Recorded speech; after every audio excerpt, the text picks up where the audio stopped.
Le nouvel gouvernement vient donc d'être désigné par le Premier ministre Jean-Marc Ayrault. Je félicite Stéphane Le Foll qui hérite du ministère de l'Agriculture. C'est un bon connaisseur, un fin connaisseur à la fois des questions européennes mais aussi des questions agricoles. Je pense qu'avec lui nous pourrons à la fois continuer mais aussi travailler de manière utile, efficace, à la fois bien sûr pour le redressement de la France, mais aussi pour promouvoir une agriculture française dont je redis une nouvelle fois qu'elle est une solution et pour la France et pour les Français, mais elle est aussi une solution pour la croissance, pour l'emploi, pour la richesse créée, pour le commerce extérieur, pour nos territoires, et puis j'ose le dire aussi pour l'environnement, et nous ferons la démonstration que nous pouvons travailler de manière intelligente en combinant ce que j'appelle la performance économique, la performance environnementale, et puis évidemment le rayonnement de nos territoires ruraux.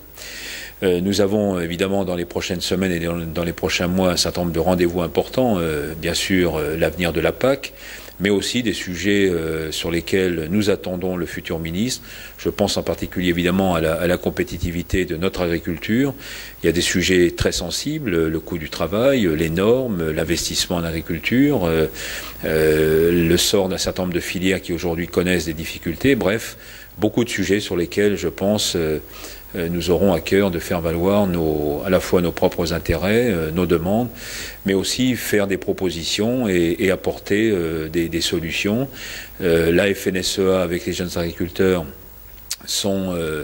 des syndicats responsables. Ils sont aussi à même justement de proposer un certain nombre d'évolutions et d'ajustements ou d'adaptations. Je pense en particulier évidemment aux sujets fiscaux, aux sujets sociaux, enfin bref, tout ce qui peut constituer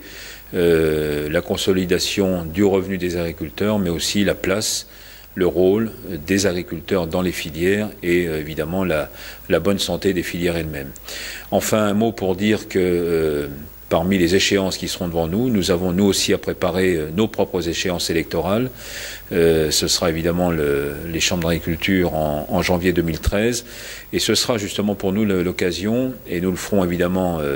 de manière très ouverte comme nous le faisons régulièrement, l'occasion de redire et de redéfinir notre projet. Nous avons beaucoup d'ambition pour les agriculteurs et pour l'agriculture française parce qu'une nouvelle fois, nous pouvons faire la démonstration que dans une économie qui est chahutée, dans une sphère financière qui aujourd'hui nous pose un certain nombre de difficultés,